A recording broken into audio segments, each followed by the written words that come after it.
Guys, meron din palang kainan dito sa taas. Ayan guys, alam nyo na, ang aming family ay mahilig sa kainan. Nakakita na naman ang kainan dito sa Toktok.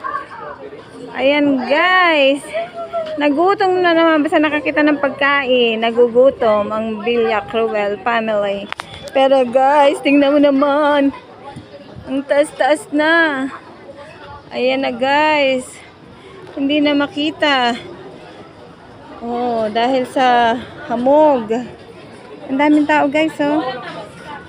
Ayan. Ay? Ba't pa uwi ka na pa? Manangunguya mo ako. Ay? Nakuha ko niya sa video. Ang aming Papa Ado. Ayan, sumusuko na. Pa! Kayang-kaya mo yan ba? Ano ka pa yan, di ba? Praktisado ka sa akyatan ka mo.